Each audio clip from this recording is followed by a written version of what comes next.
The 133rd Psalm says how good and pleasant it is for brethren to dwell together in unity.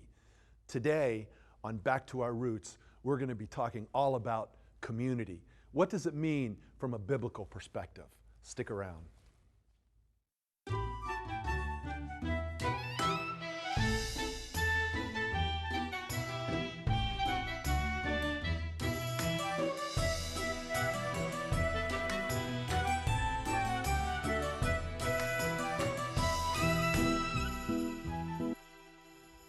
Welcome to Back to Our Roots. I'm Pastor Alex Schussler. And I'm Rachel Hyman, Minister of Music. And we're so happy that you've joined us once again. Today, we're going to be talking about community, but a Hebraic perspective of community. You know, Rachel, growing up Jewish, which both of us did, sense of community is very important. What were your experiences with that?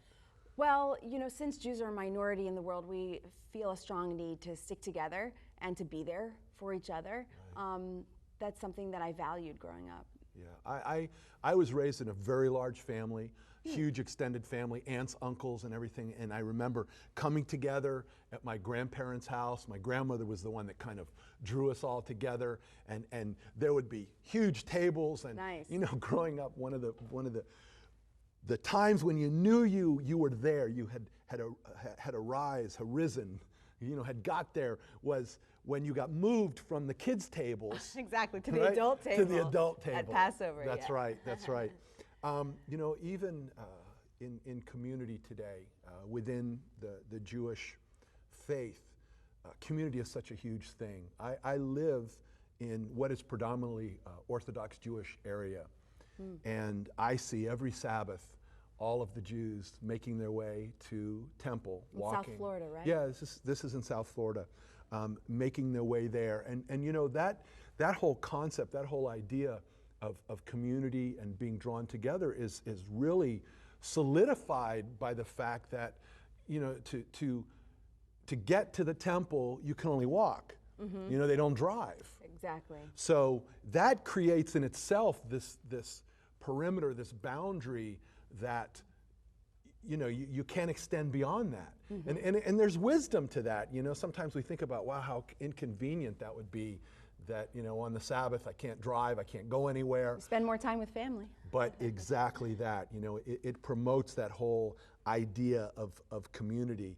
And you know, the other thing about this is that there's a huge amount of pressure on Jews as a whole to stay within the community. Yes. I know also for me growing up, my grandmother telling me that I better not go out with any non-Jewish girls.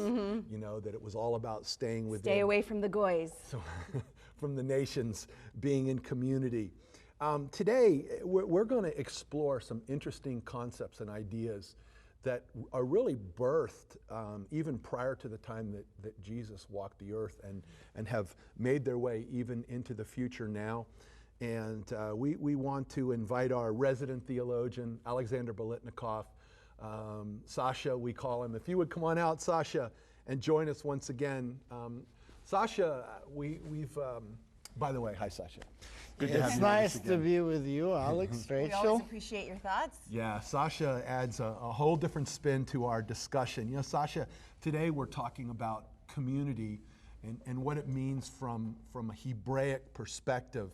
So let's kind of get deeper into the discussion now. And Sasha, what does the Bible, what does the Torah say as far as community and what it takes for a person to come into community? Because I know that's a very important thing to understand. Torah specifically states that unless you are not a part of community assembly of Israel, you can't be saved. Unless you are a part.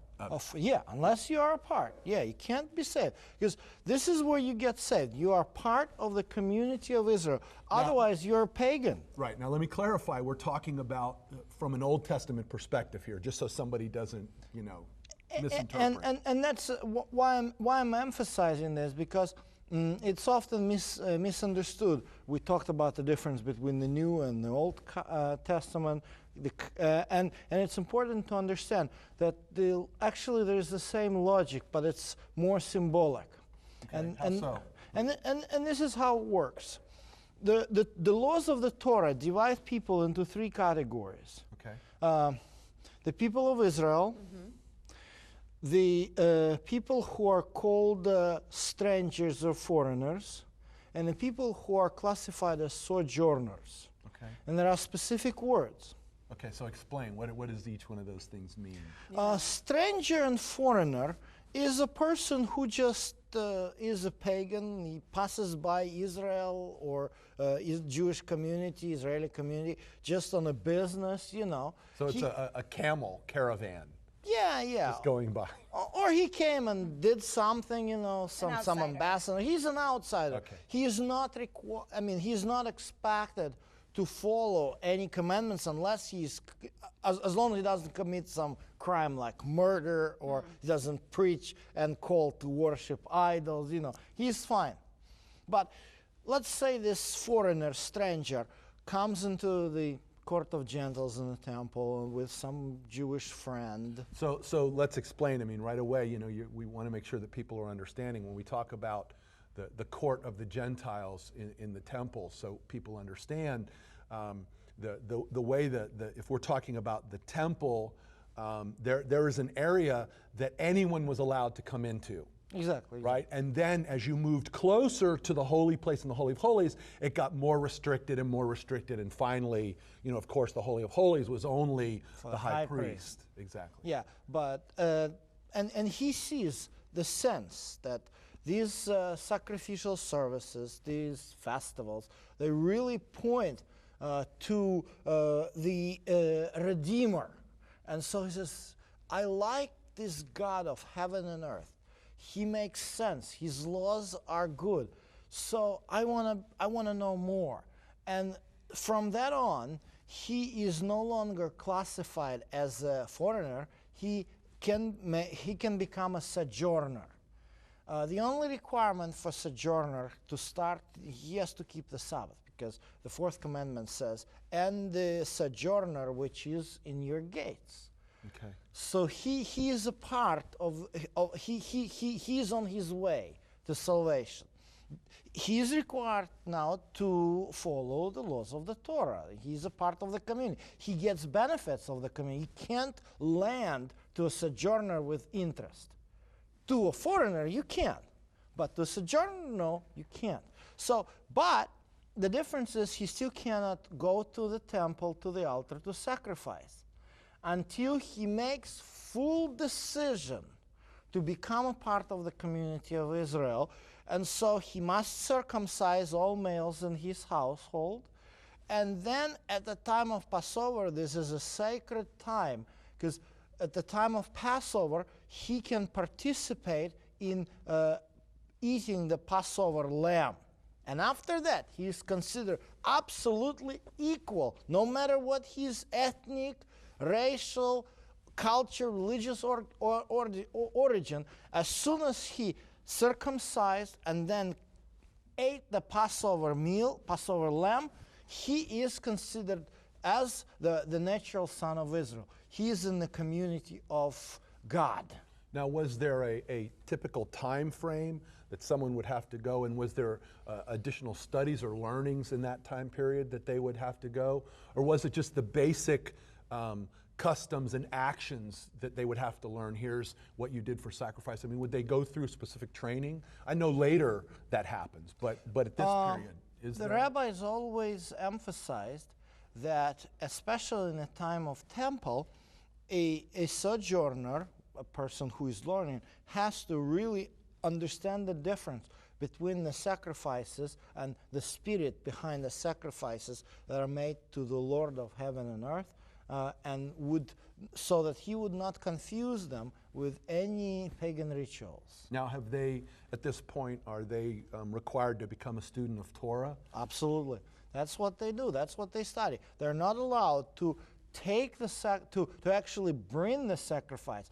They usually pay for some Israeli to bring sacrifice for them, but they are not allowed to offer a sacrifice until they really study all the laws of the Torah pertaining to them. And was there some type of process that they would go to that someone, or does the Bible speak, maybe this is a better way, does the Bible speak of a point in time then when they've gone through this process of learning and studying that they, I don't want to say they're tested, but prior to someone saying, okay, you've come far enough now, it's time for you to be circumcised, we're coming up on Passover, it's time for you to eat the lamb, was that something that's discussed at all? The Bible doesn't say it. Okay.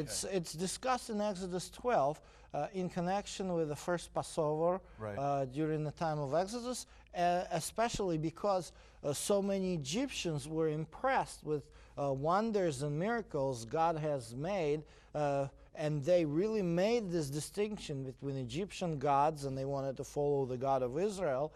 And so God said, if the foreigner wants to do it, He gave enough time for them. It was only literally 14 days to come and to shape. So there was no. Okay.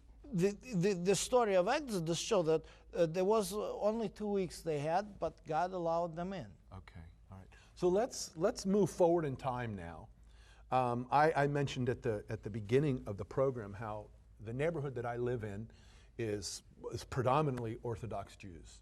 So on Sabbath morning, when we're preparing to make our way to our church, which by the way, it's 25 minutes drive. It would be a long walk, okay, to get there. And this is by expressway That's to the why church. most Orthodox Jews live very close, Yeah, typically, of course. to their temples. And here's a really interesting thing, is very different from how a non-Orthodox Jew would think, because even when we get into, we talked earlier about conservative Judaism and in different branches, and I'm speaking most particularly about Orthodox Jews because they're the ones that are the strictest as far as restricting driving and all of that, typically I've had people come to me in the church and they're telling me that they're getting ready to move, they've taken a job, they're moving away somewhere, they're going to Texas or wherever it is, and they tell me about, oh, I've got this new job and this new neighborhood, and it's like I never hear them saying, okay, yeah, we found a church, or because my first connection, my first comment to them is, well, what about the faith community? You had a great community here, now you're moving away, you found a place to work, you found a place to live, but what about where you're going to go worship? And unfortunately, I think within Christian mindset, that becomes the last thing. And that's so sad, because God really wants to use fellowship and community to aid us in our salvation, aid us in the sanctification process, and sometimes we put that last. And that's dangerous even. And that's so important. So when I look at the Orthodox Jewish community of today, it's exactly the opposite. I've seen some of the places that I go to eat are, it's great, falafels and things like that, Israeli type food. And I will see little things, how people take a piece of paper and they make a little flyer and you can tear off, a phone number to call them or something. And I've seen where somebody is saying, I'm a new member of such and such temple. I'm looking for a place to live within walking distance. So they do exactly the opposite. Yeah. They've come into an area, they've found the faith community, the synagogue that they're going to attend. Now they're looking for a place to live that's within walking distance because of these boundaries and parameters. So, which leads me to the next thing, Sasha, I want to talk about with you, is this whole idea of these community boundaries and things. And I know in some discussions you and I have had in the past, you've shared with me some really interesting things about how that was set up, and even in the time of Jesus, that these concepts and ideas existed. So as non-technical as we can be, see if you can explain what that was like to me, or what that is like. The major issues with the community boundaries arose when, after the Babylonian captivity, Jews began to settle everywhere in the world, literally.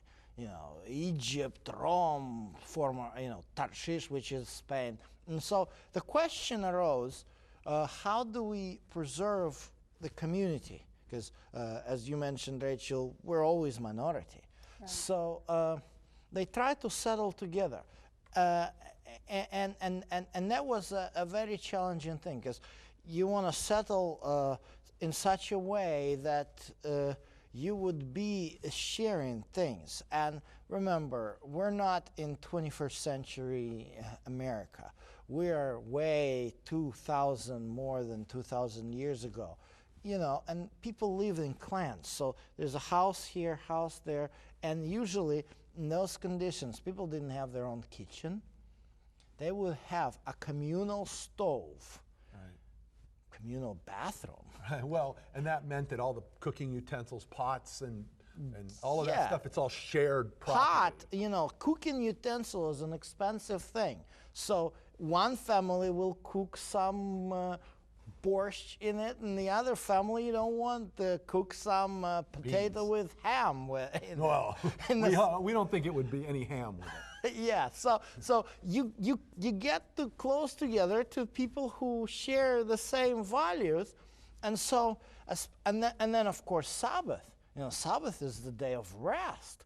So you come together in such a way that nobody would disturb on Sabbath. You don't want being on Sabbath, sitting, resting, and your neighbor coming in right at your window and trying to cook and bake and things like this. So what they did, they had a house here, house there. They kind of drew the perimeter where the Jewish houses were, and they would create what is called a Sabbath community domain.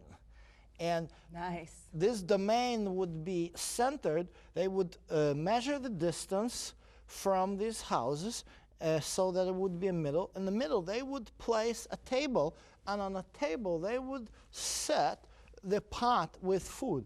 And actually, Sabbath was the time where the entire members of this domain would share food together.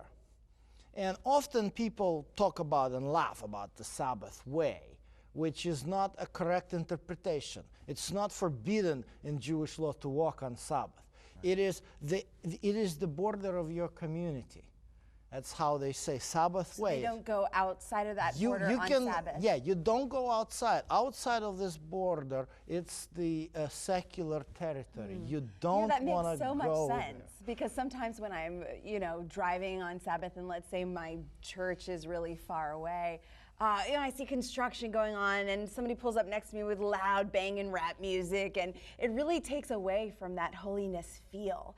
So that totally makes sense. They're protecting the atmosphere of the Sabbath. I think that's really beautiful. And the idea that they spend time together and they eat together. It's not like you come to church and you are, happy Sabbath. It was told to you at 10 o'clock and at 12 o'clock, have a happy Sabbath. Yeah, nice to see you. See you next week. See you later, yeah. Yeah, and you spend only 2 hours in the community, and then you go home and you don't know what to do with your own self. Right. So let's continue on.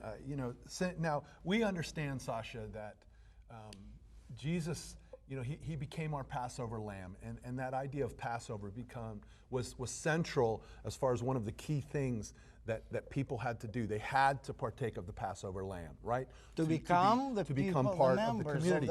So in the context then of somebody entering into the community, as we move forward, and then we find ourselves into the book of Acts in particular. Yeah, that was... Because I really want to spend some time. I mean, time's moving really fast. It's getting away from us. And let's look first. The first picture, whenever I think of a biblical community, I always go to Acts chapter 2.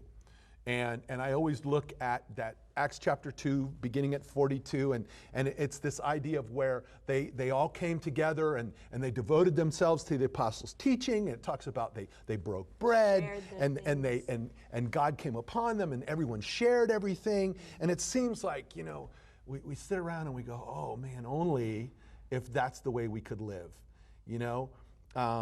that they just loved and even twice it comes back to the breaking of bread. They had meals together. They were there for each other. And this wasn't just like they traveled on Sabbath and they got together and had a Sabbath meal. This was, they were doing it all the time.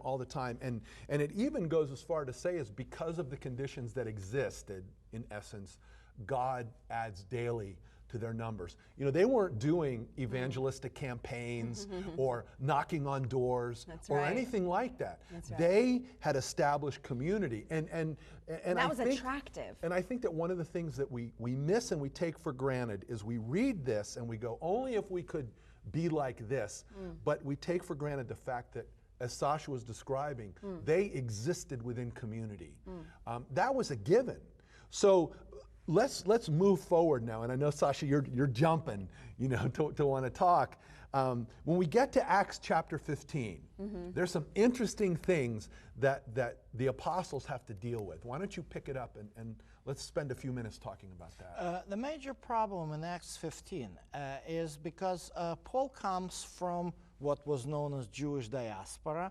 Which, remember, that term diaspora is anyone that was any of the Jews that were outside of Judea, which was the place, the homeland of the Jews.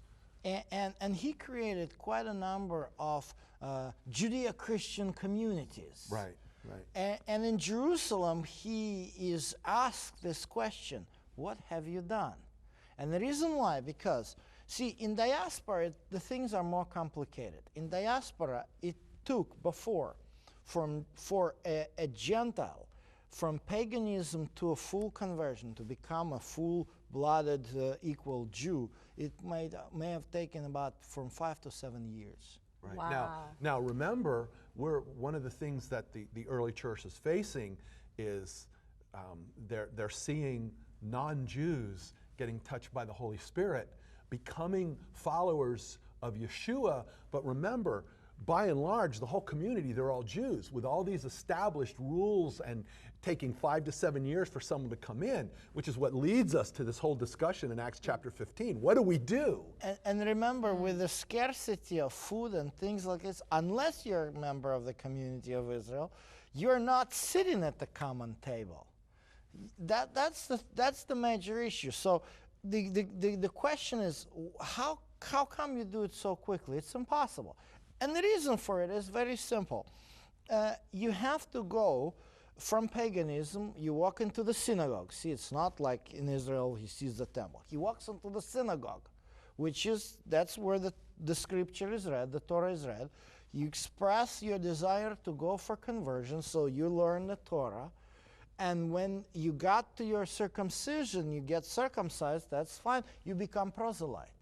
But until you actually make your pilgrimage to Jerusalem and eat from the Passover lamb, you are not equal. Right.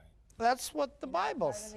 You're not part of the gang. You know, they try to keep the Exodus 12:45 through 48. But eat Passover lamb, and you can't do it anywhere else except Jerusalem. So this was the issue, and that's where they discussed, you know, do we really need that long of a time? Because the former Pharisees who asked this question, the Christians, former Pharisees, who asked this question, they say, you know, don't these Gentiles need to convert to Judaism before they become members of our community? And the disciples of Jesus, the apostles, they sat together, and with arguments by Peter and by James, they come to a very good conclusion that you don't have to spend that much time to become a member of the community. Let us welcome and be a part. Right, and they follow what we understand today as the Noahide laws, is what they not quite, not. It's similar to that, yeah. Not really. It's a little different issue, and it will take more time to explain. But they were following the elementary rules that were required for those who are considered sojourners. Okay, all right. So, you know, for us today, this idea of community is probably the thing that's lacking the most. And I think that it's something that God's placing so much on our hearts. Definitely. People are lonely, and just to get together once on a Sabbath is not enough. No. We need to make that time to come together.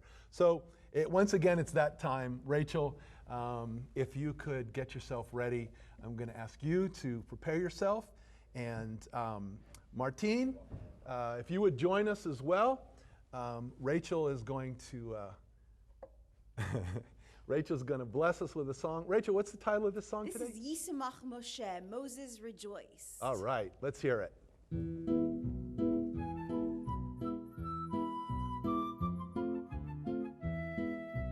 ישמח משה במתנת חיוקו, כי עבד נאמן, כי עבד נאמן קראתו לו. ישמח משה במתנת חיוקו, כי עבד נאמן, כי עבד נאמן קראתו לו. אליל תפארת בראש נתת לו, בעוד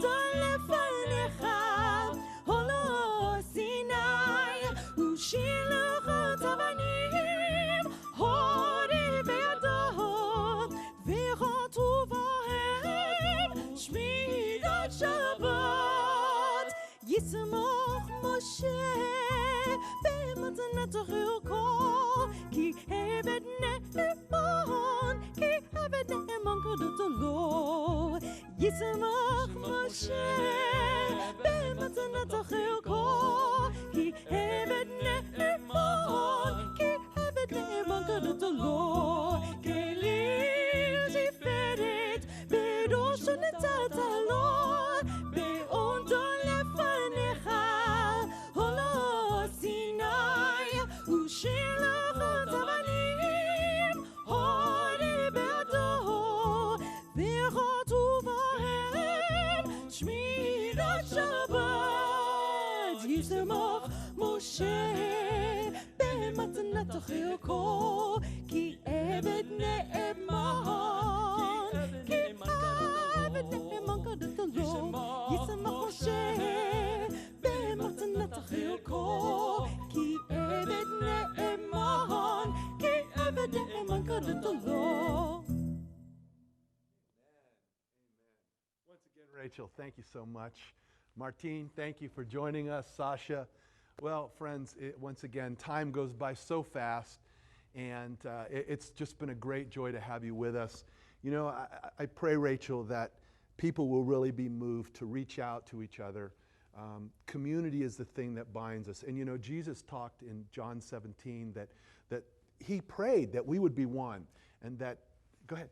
Yeah, well, especially living in a sinful world, you know, we really need each other. And like the Bible says, bear one another's burdens. We need to be there to encourage each other. Right, and by being one, that's the testimony of Jesus. That's what lets people know that he is the risen Redeemer of the ages.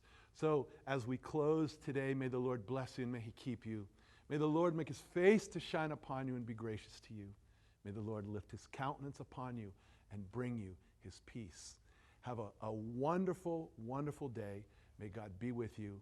On behalf of Rachel and Martine and Sasha, God bless you, and we hope to see you again on Back to Our Roots.